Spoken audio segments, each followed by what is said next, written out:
get excited. My little China girl says, oh baby, don't you shut your mouth. I get excited. My little China girl. All right, and good evening, class. You are listening and watching to PLAR History and Geography here at WASA in Sulaco. My name is Jonathan, and I am your teacher for this course. We are at the end of week number 1.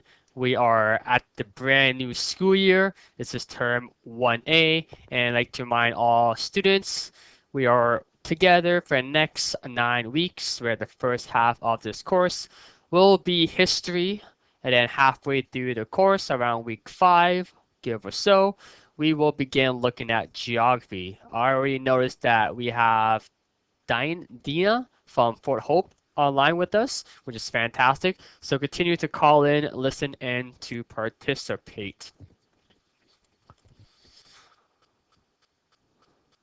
Just a quick reminder, all this information on my screen at the moment is on your course outline, the study guide.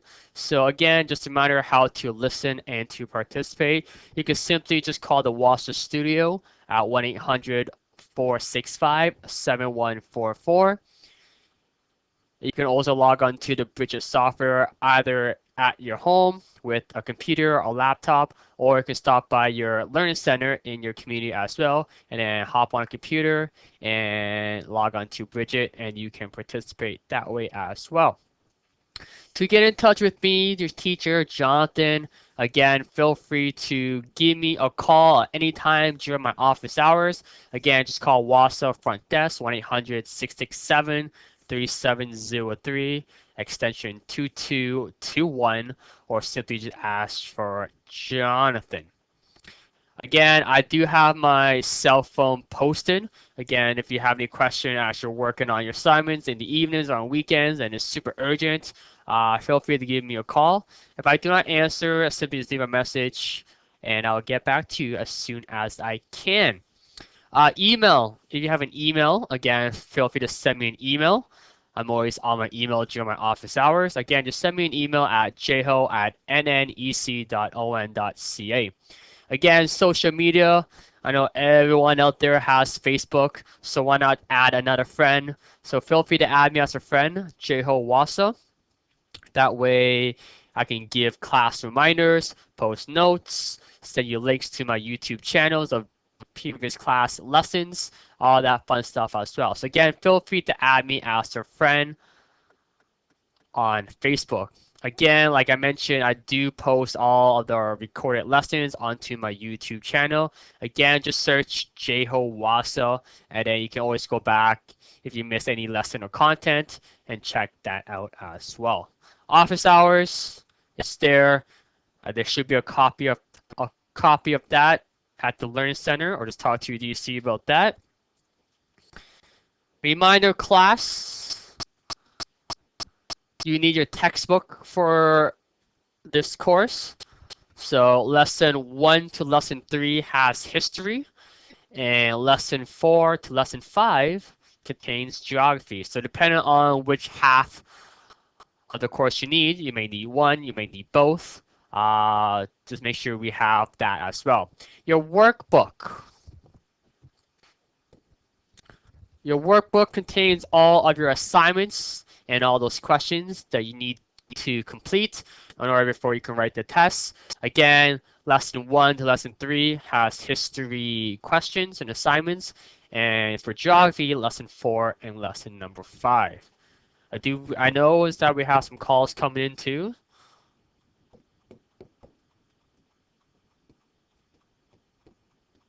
So we got Marlene and we got Rachel as well. Hopefully they can hear us.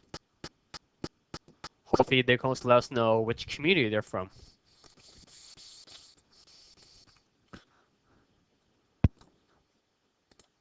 But it's great to see that there are students out there and they are participating as well. Again, just a reminder for class, we are always here on Tuesdays and Thursday from 9 to 10 Central Time.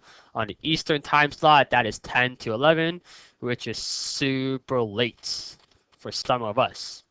So again, all that key information is outlined on the study guide. If you have any questions throughout the class, again, simply just let me know, and we'll try to have some fun throughout the next 9 weeks. So are there any questions about anything so far, anything that we've talked about just now, or any materials that we covered last class? Last class we mainly just talked about the core syllabus. Hello, Wegamau. How are you guys doing tonight? Hopefully they can hear us as well. Hello. Hi, Wegamau. Hi. How are you today? Okay. Okay, just okay. Who is this over in Wegamau? Rachel. This is Rachel. Excellent. Thank you, Rachel. What's your last name, Rachel, so I can take note of this? Yes. What's your last name, Rachel? Liquish. Mikrish? Yes. Perfect. Well, thanks so much, Rachel. Rachel, have you done any of the PLAR history or geography assignments yet? Have you looked at the textbook? Have you looked at assignments? Yes. Yeah? Which assignments are you currently working on? Are you starting right from the very beginning? Assignment 1. Perfect. Assignment 1. That's very great because we will be talking about lesson number 1, assignment number 1 tonight. So make sure you pay close attention and we'll go through those contents very, very shortly. Is Marlene there with you as well? Or is Marlene from a different community? Is it just you over there in Wagamel, Rachel?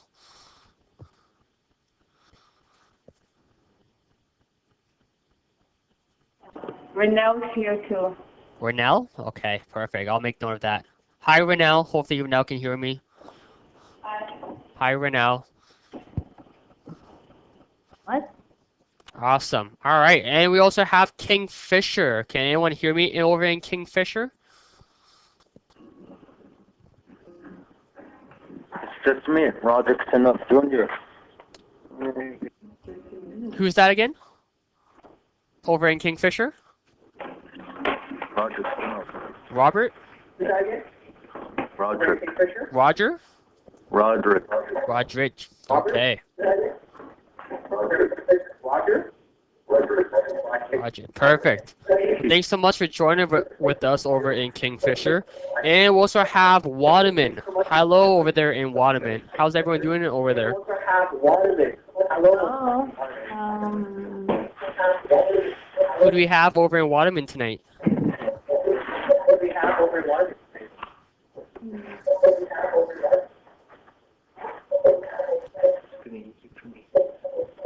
And I know so we have Rose with us as well. So thank you so much, Rose, for joining with us as well over in Deer Lake, I believe.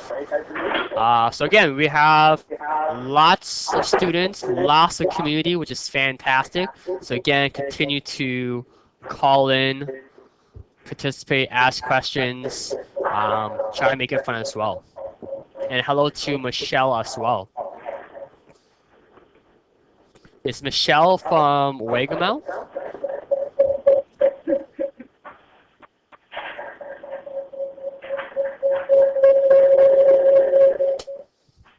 All right, so I think I got everyone jotted down in terms of who's online with us tonight and who is participating. Again, continue to call in. You can always talk in your microphone or whatever method you have in your community. You also log into the Bridges software. Okay, so Marlene is in from Bearskin. Perfect. All right, and we got Bearskin on tonight as well. Again, you can always have control of my smartboard screen. You can also write your name on there as well. You can also type me a question as well on the sidebar.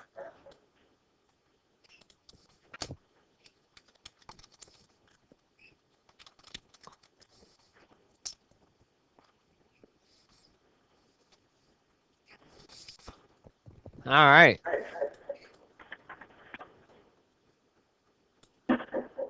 Are there any questions right now before we begin today's class in terms of lesson number 1, lecture number 1.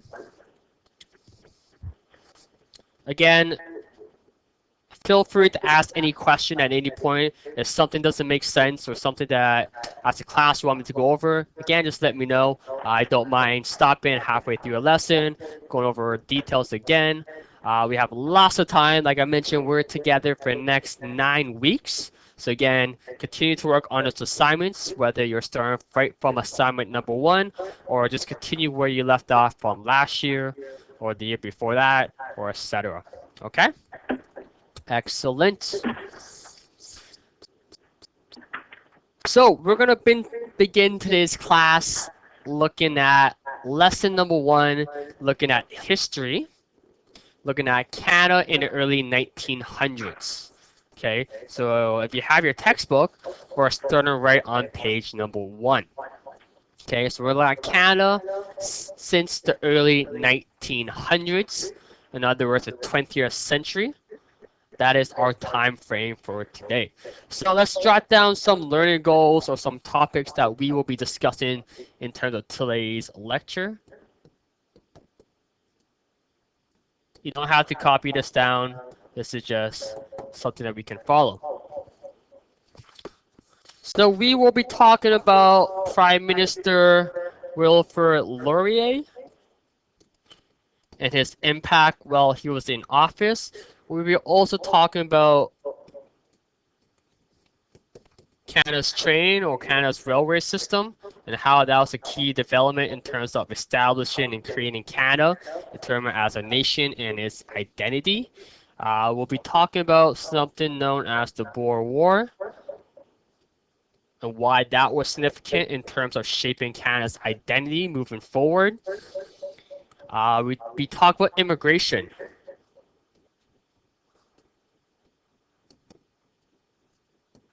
Who came to Canada, why they came to Canada, some struggles they face, why they have such a difficult time. We'll be also looking at women's history, one of my favorite topics in terms of looking at history. We'll be talking about the lived experience, again, in terms of gender roles, the struggles that they had to overcome, and their lived experience during this time period, and why it was the way it was. Then we'll be looking at more of Canada's foreign policy in terms of free trade.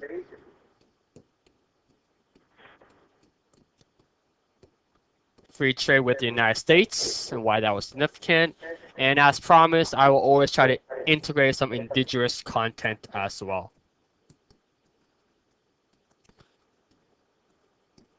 But mainly our time period that we're looking at, I know that we talked about Canada in the early 1900s, but we'll be looking at Canada from the 1900s just before the First World War. So that's our time frame that we're looking at, from 1900s to 1914. So those are our learning goals. I know that's a lot. Hopefully we'll try to get through as much as we can. If we don't finish it, we'll just continue where we left off next week. Sounds good? Any questions? Let's get started.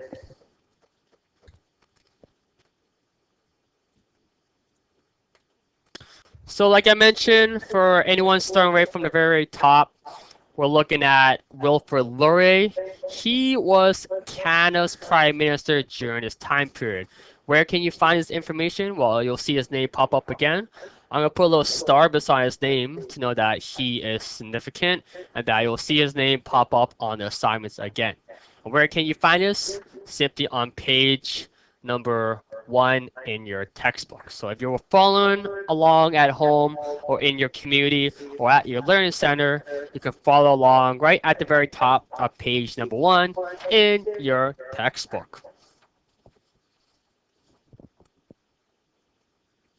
At the start of the 1900s, Canada was only 33 years old, still young and developing.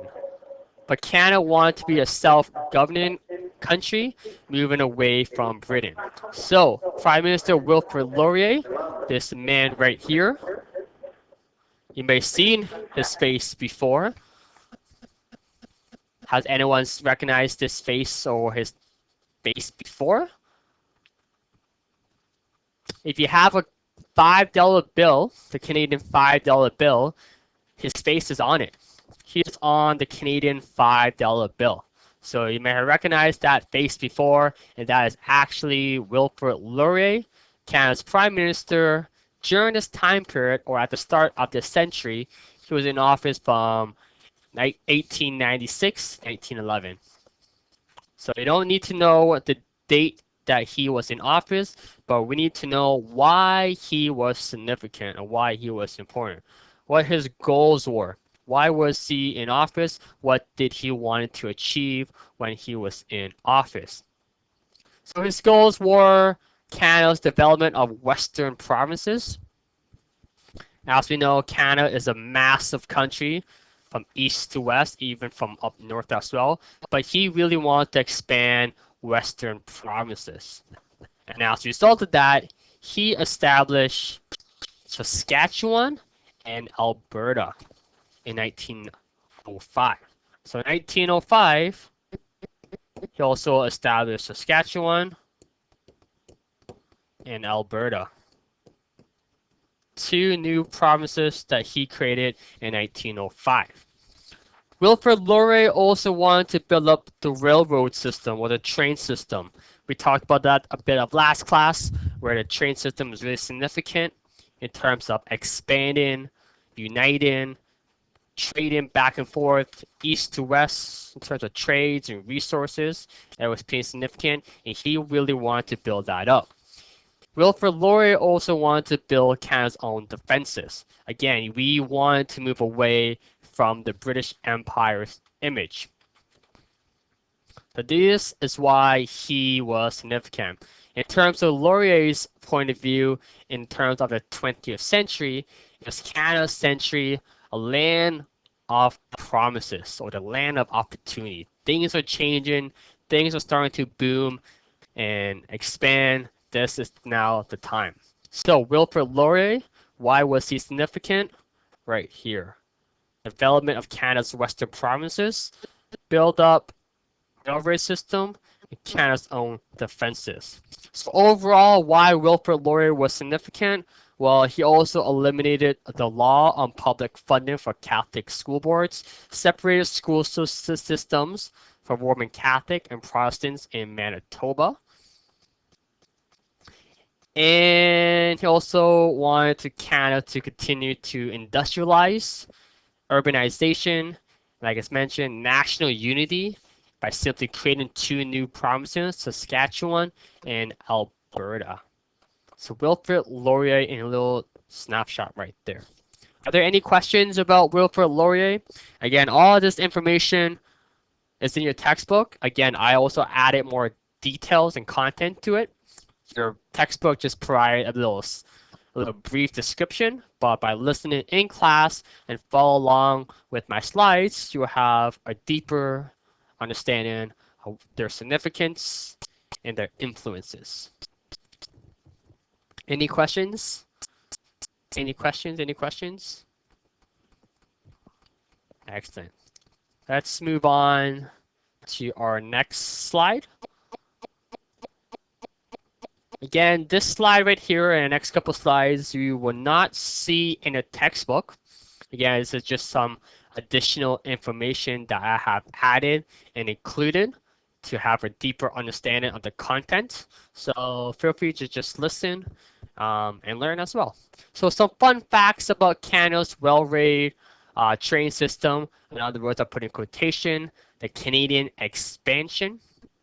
So the government was eager to build a railroad system that would open up the West for settlements. Again, we have this big country of ours. We created two brand new provinces under Laurier, and we wanted to expand it and make it grow. And to do that, we got a trade system, a railway transcontinental that would support trade east to west within our own nation as well. Western settlement, while women did not qualify to own land. Again, we'll talk more about women's in terms of gender and their gender's role later on throughout this lesson and why they were not qualified to own any land. By 1914, Canada has more kilometers in terms of railroad lines than any other countries in the world. Thousands of jobs in railway construction provided resources across Canada. So very, very significant in terms of our identity and how it shaped Canada in terms of its growing resources. Again, just a little map, little picture that shows a railway system that goes coast to coast.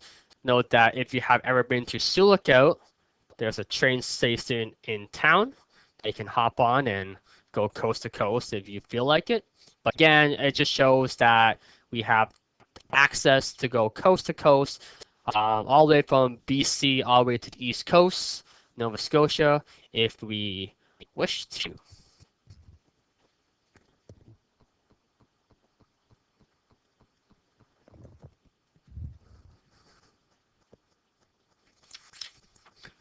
All right, class. So our next topic we're going to talk about is the Boer War. It is not one of your questions that you'll see on assignment number 1. It is in your textbook. And as a result of that, we're going to talk about it. Again, it's on page number 1 in the middle in your textbook. Again, there's no questions about the Boer War, but it's pretty significant in terms of how Canada was influenced and shaped in terms of colonization and imperialism during this time period. So the Boer War was basically a foreign war that was fought in Africa. Again, note the year I have on my screen. It lasted from 1899 to 1902. Not that long, very, very short. Brief little timeline of how it started and where it began was from 1883 to 86. Britain, as you know, the UK, they had interest in Africa in terms of its land because they discovered diamond and gold.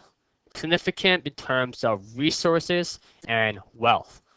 So a couple years later, in 1895, they attempted an invasion, and that absolutely failed. It did not work. So now as a result, 1899, the Transvaal Republic, Orange State Free State, declared war on Great Britain. So all chaos broke loose. To further explain what happened, on my screen I have a little illustration of Africa, near the bottom of South Africa. What's ever highlighted in pink or in orange during this time period was once colonized or owned by the British Empire, by Britain. Again, everyone wanted to expand their empire during this time period. And whatever was in yellow, the Transvaal Republic and Orange Free State, that was pretty much Africa, or part of Africa that was not colonized yet at that point. And as a result, since that part that was in yellow is not being colonized, Britain felt that, hey, why not take over this piece of land as they have diamond, gold, and other resources that they can use for wealth. So in other words, they want to expand and take over that yellow piece within that map. So again, the British Empire and the Transvaal Republic and Orange Free State of Africa. Something that I also need to point out during this time period was that during this time period, we'll also have two main identity in Canada. We have English-speaking Canadian, again, very popular language that we use today, even back then. And we have French-speaking Canadians as well. A lot of English Canadians supported this idea of going overseas into Africa and fighting. However, French Canadians did not see eye to eye and did not want to go and did not support this war. Again, during this time period, since Canada was a brand new nation, it was a colony of the British Empire. So basically, whatever Britain did, Canada did as well. We basically have to do. French Canadians saw it as an entanglement that was none of Canada's business. And as a result of that, French Canadians did not support this. They simply said no. Why? Because in 1780, the French Revolution happened and led to the fall of the French Empire, and it brought a new French constitution within a system of equal opportunity, freedom of speech, and popular representation of the government. So as a result of that, French said no, we didn't want to take part, whereas English Canadians simply said, we'll help out. As a result, Laurier compromised, he sent 1,000 volunteers over to help out. So why was this all significant? Why is this in your textbook? Even though there's no question about it, but it's still pretty significant and important to understand. So why was the Boer War, otherwise known as the South African War, why was that significant in terms of Canadian history?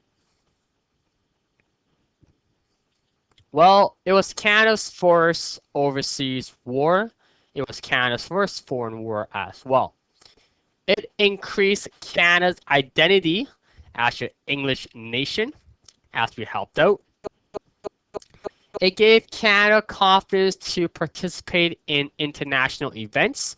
Again, first time ever that Canada helped out internationally.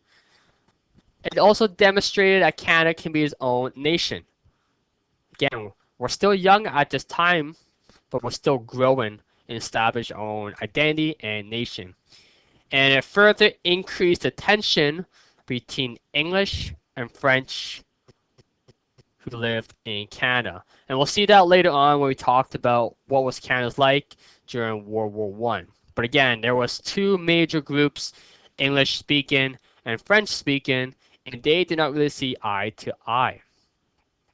So that is why the Boer War was significant. It really shaped Canada's identity, first time participating overseas and internationally, and we're starting to grow as a country, Canada's own country.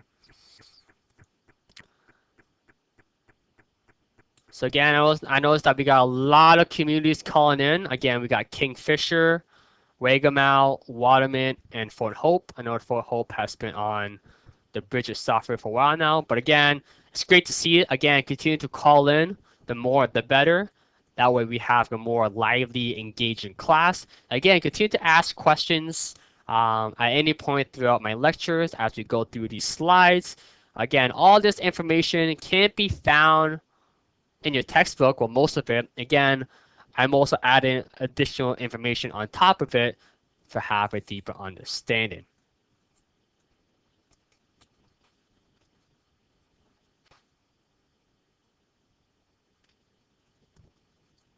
All right, British imperialism in Canada. Like I mentioned just shortly, during this time period, Canada was a part of the British Empire.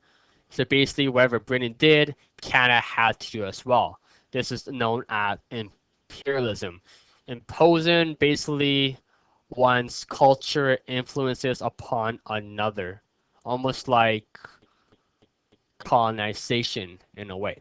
It was supported by all social class, no matter what happened within Canada, whether you're rich or poor, everyone followed through. Mostly by a small, powerful group of English-speaking social political elites, where they had the most powers, but in terms of unity between Canada and other British colonies as well. It shows support in terms of economic, military, and intellectual, spiritual, and cultural factors as well. So again, like I mentioned, whatever Britain did, the British Empire did, Canada had to do as well. We follow based on laws, tradition, culture, intellectually, and other factors as well, politically, stuff like that. So just keep in mind, that was what Canada was like during this time period. Okay, we're just influenced by the British Empire.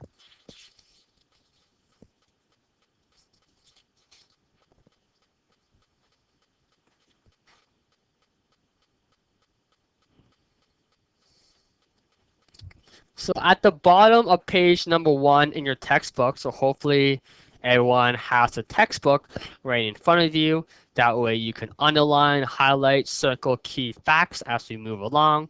But next we're going to talk about immigration. Again, you can sign immigration on page number 1. It's a pretty big topic and why it was significant. A lot of factors in terms of struggles came through immigration.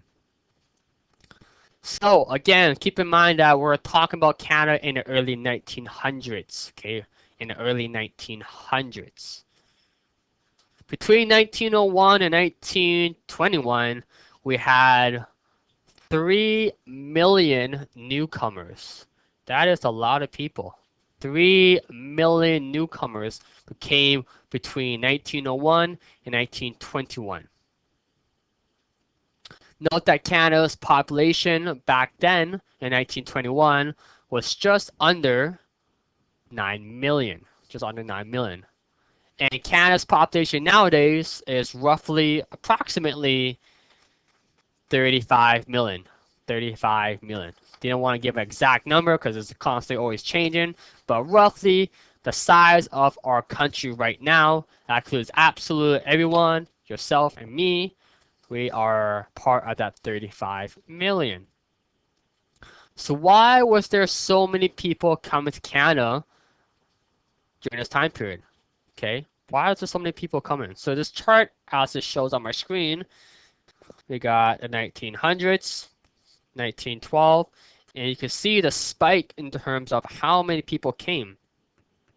Okay, 400,000 and more progressed as well. But there was a lot of people coming to Canada. But why?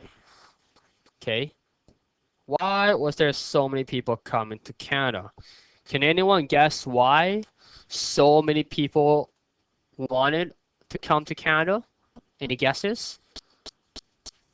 Any guesses? Again, you can type out your question, your answer, you can speak into your microphone, you can write it on the screen. But why do you think Canada had so many people during this time period? Why was there so many people during this time period coming to Canada? Well, one factor was known as, is Rachel trying to write an answer on the screen?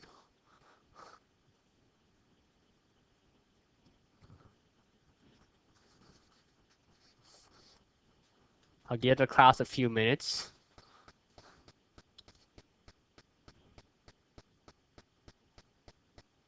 All right. So basically, that's all right. So basically in 1898, there was something known as the Yukon Gold Rush, where people within Canada, people from around the world heard that there was gold, like actual physical gold that they can dig up from the ground in Yukon, Canada. So as a result of that news, everyone wanted gold, everyone wanted to become rich. They came to Yukon and searched for gold. And again, that happened in 1898. Not many people actually found gold when they came to the Yukon Gold Rush. And because of that, eventually they just decided to stay in Canada. That was one factor as to why the increase or the spike in terms of the population in Canada. Other than First Nations, all Canadians were, or at some point, immigrants or descendant from immigrants as they came from someone else. Since Canada became a nation in 1867, the government has made attempts to control the number of immigrants and chosen which people or race that they can come to Canada. Similar to what we see nowadays in terms of news based on Syria and in terms of the Middle East.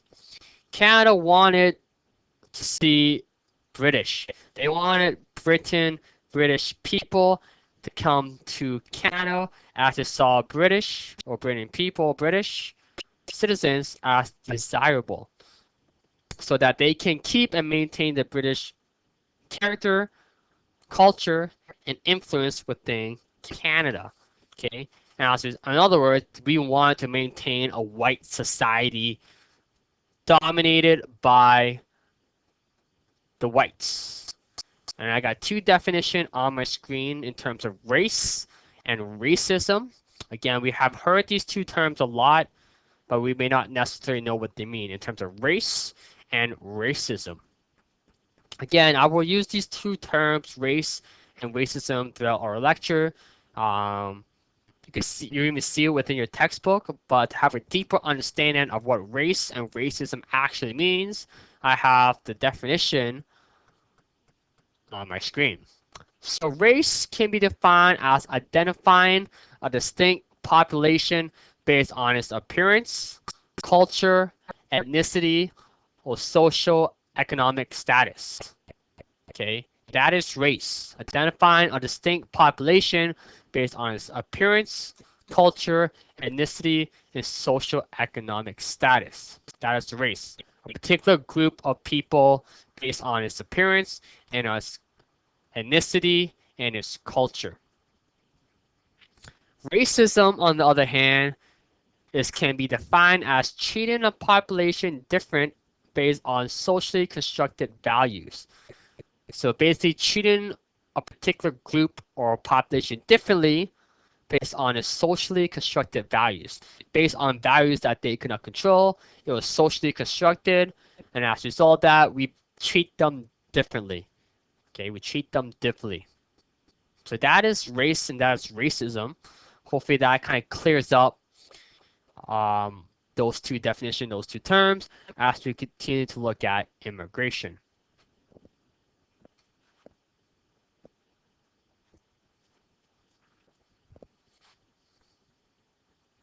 So continue looking at immigration and racism.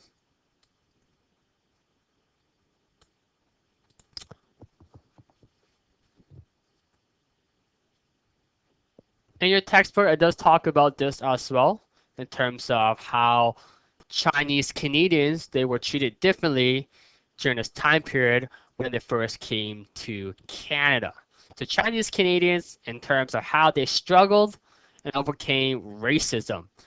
Most of them were seen as despised by taking all the jobs. When Chinese Canadians first came over, they were classified as taking all the jobs away from the white British Protestant citizen. And as a result of that, the Canadian government really didn't like that. And as a result, they started to lobby and deport Chinese Canadians back home or to somewhere else. One factor that they did was known as the Chinese federal head tax. The Chinese federal head tax, basically what it means is that they had to pay a fee in order if they want to come to Canada. So in 1885, Chinese immigrants wanted to come to Canada, they had to pay 50 bucks. 50 bucks. If you think about it, $50 nowadays is a lot of money, but in terms of 1885, that is a lot of money. Huge money back then. And as we see in 1901, that Chinese federal head tax increased to $100, 100 bones. Again, $100 nowadays is a lot of money, but looking at $100 back in 1901, again, a lot of money, a lot of money. And you can see again, as the year increased, the Chinese federal head tax increased as well. So 1904, that became $500. $500. So any Chinese immigrant wanted to come to Canada in 1904 had to pay $500, which is a lot of money. A lot of money. So that's one way how the Canadian government kind of lobbied and discouraged Chinese Canadians from coming to Canada. You want to come here and live here, you got to pay big bucks.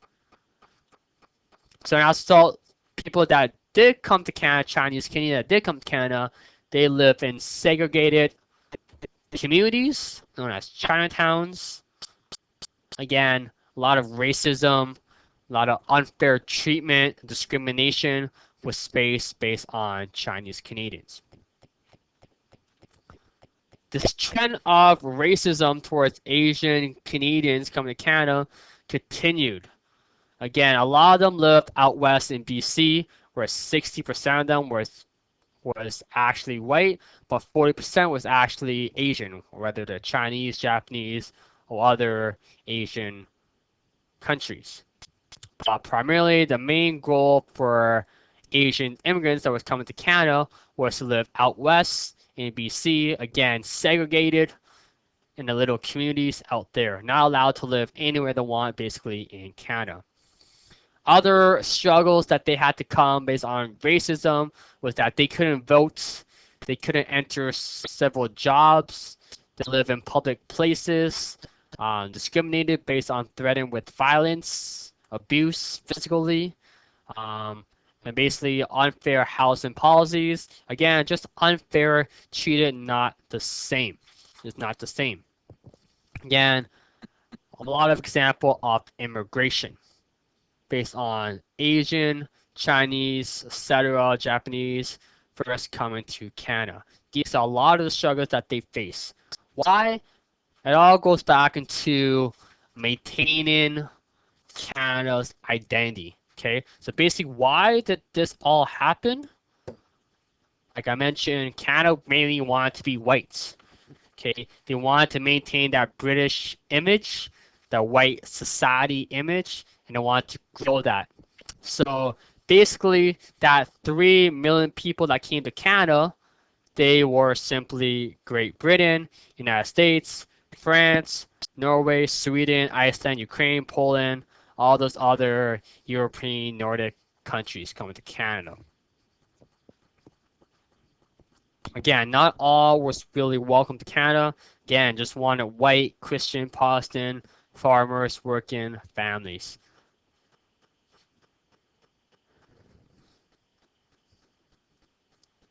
There are other factors that I have included as to why people wanted to come to Canada during this time period.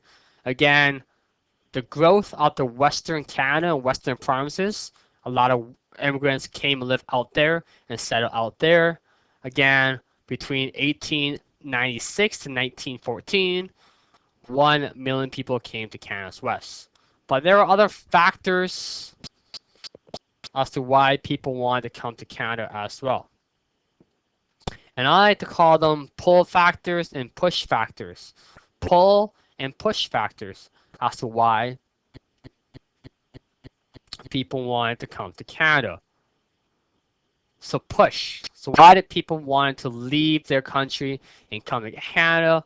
Well, it could be ethnic, religion, tension, urban crisis, industrial uphaul, collapse of the peasants, farming. Okay, all these factors happen within the country, and as a result, they're unhappy, wanted freedom, wanted opportunity, so they came to Canada. So pull factors. Pull factors are factors I like to call where something that Canada has, and it's pulling people to come live in Canada.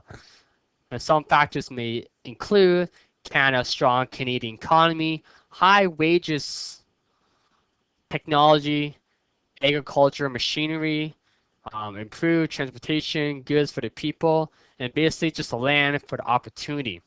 Okay, Canada was the land for opportunity back then, and you think about it right now, it is still the land of opportunity for a lot of other countries coming to live here.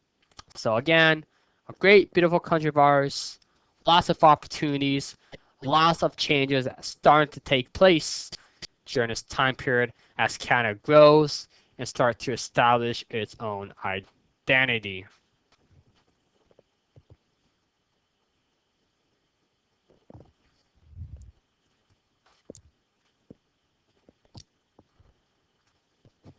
Immigration or immigrants' hardship. This is on page number 2. And you will see a question based on immigrants' hardship on assignment number 1. We'll look at assignment number 1 question as we finish this lesson. Again, we'll see how far we get. Again, we don't finish it, we'll continue it next week. where we'll finish off this slide, and then I'll go over questions on assignment number 1. But you will see questions based on asking some examples of immigrants' hardships, or in other words, the difficulties or the struggles that they face when coming to Canada. Okay, so language can be one. Other citizens, individual come to Canada, they may not know English. English may not be their first language, and as a result, communication or communicating back and forth can be difficult. So that is a huge factor, language, not being able to speak like everyone else. Different race and different religion, okay? That could be tradition and culture as well. Again, different lifestyle, different lived experience, different food, different beliefs, that came into play as well. Dr. lived in isolation, lived by himself, away from the mainstream society. Weather is cold, and a lot of them were not used to it. So as we all know, especially within our communities, even in Silicon, it can be cold. Even the weather now, starting to be fall is coming, or winter is maybe around the corner. But yes, it is cold in Canada, where it's cold, not used to it, had a lot of snow, etc. That's now a challenge that they have to overcome as well. Not having the appropriate farming tools, again, they got to start from the bottom and work their way up. May not be able to farm or make products and agriculture on their farm land. They have little education. Okay, when first coming to Canada, they have little education. They're unable to read, speak, and write. Again, not a huge factor as well that they had to overcome. Again, they had to go to school and learn. Again, start from the bottom and slowly work their way back up. A lot of immigrants had to work dangerous jobs. Again, it could be construction, could be on a train, railway system, or other factors as well, and they were often paid less compared to everyone else. And poor housing. Again, this list is not just limited to all these challenges. There could be tons more, okay? But class, just note some of the common hardship that immigrants had to overcome. Okay, just note some. Not to know all of them, but just know some. Again, you can find all this on page number 2 near the bottom in your textbook. Again, there will be a question asking, name some of the common hardship that immigrants had to overcome. Again, you can refer to this list. You can look at it in your textbook. But again, just note some. Okay, just note some. Questions based on immigrants and immigration.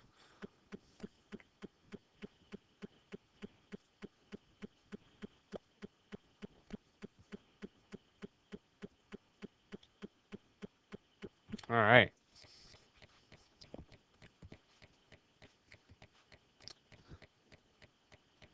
Nice. So I think we'll kind of stop it there for today. I want to actually get to assignment number 1. So class, if you have your workbook in front of you, you can turn to assignment number 1, which is your first assignment that you need to complete if you haven't already done so. Again, class, feel free to move along ahead. Okay, you don't always have to go at my pace. You can always just skip ahead, finish assignment 1 right now, and then work on assignment 2. Again, but slowly work on this assignment. Note that assignment number 1 is out of 8 marks. Again, not a huge assignment, fairly short and pretty straightforward.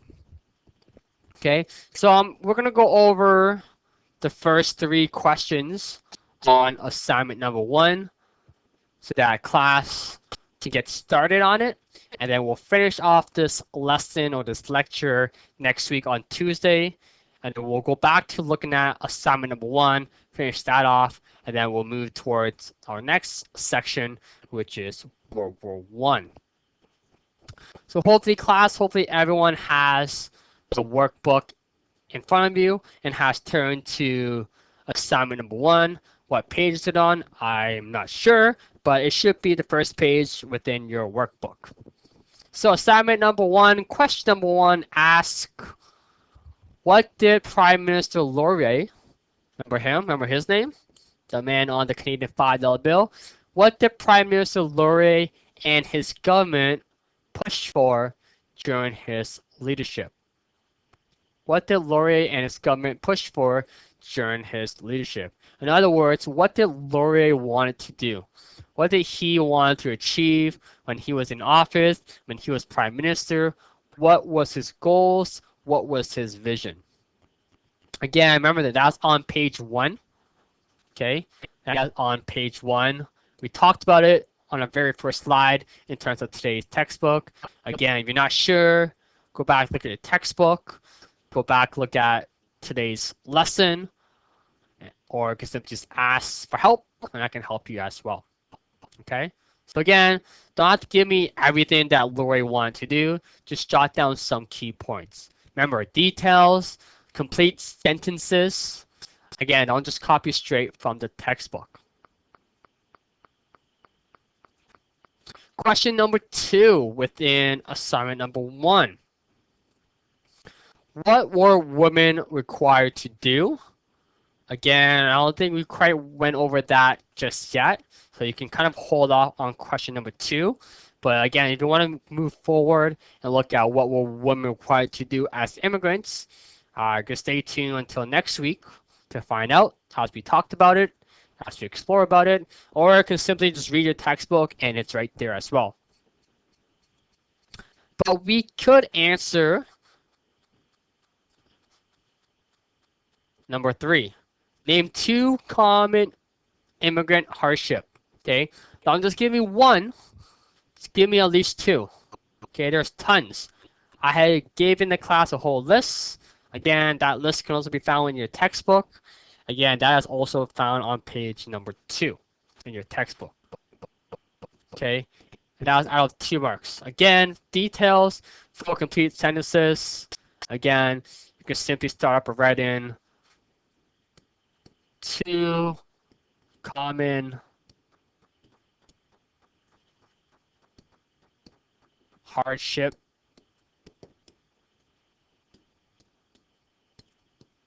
face were ...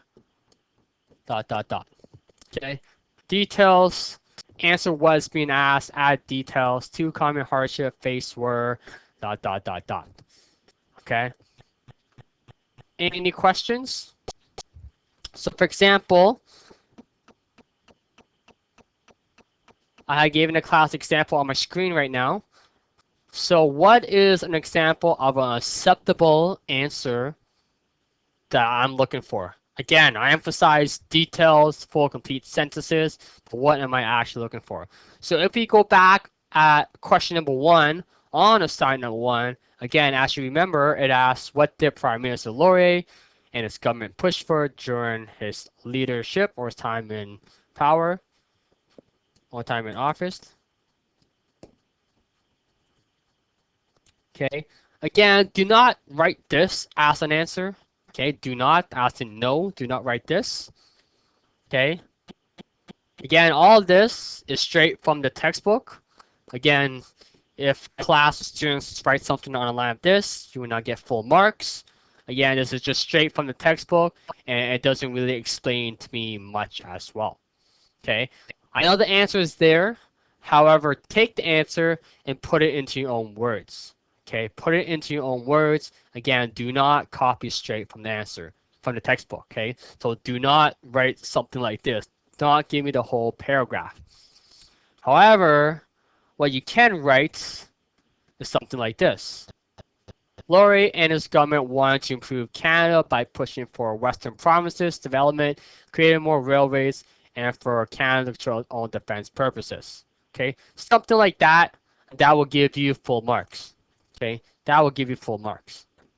Okay, that will give you 2 out of 2 full marks. Again, check for spelling, grammar details, complete sentences, and so forth. Okay, I'm not asking for a lot. It's pretty straightforward.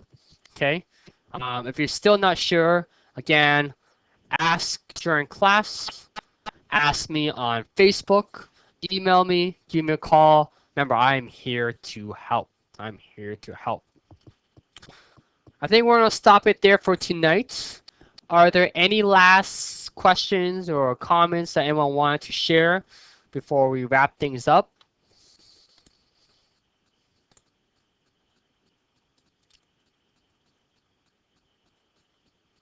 Again, I noticed that we have a lot of students and a lot of communities join us tonight. Again, I want to thank King Fisher. I want to thank Waterman. I know we had Rachel, Renell there in Waterman. I'm not sure who there was there in Waterman. Hopefully they can let me know. But thank you for Waterman. Again, thanks so much. Fort Hope, Marlene in Bearskin. We had Deer Lake as well with the Rose.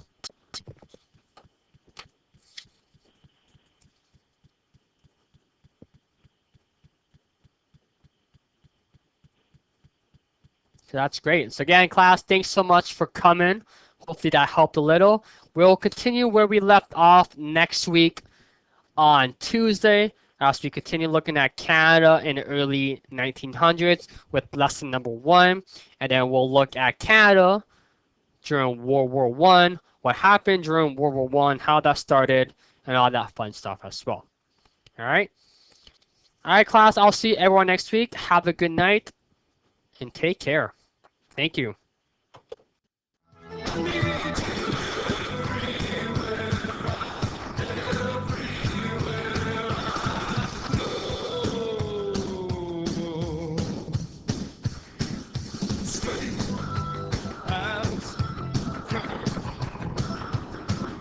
Smiles, eyes, powers to confound me.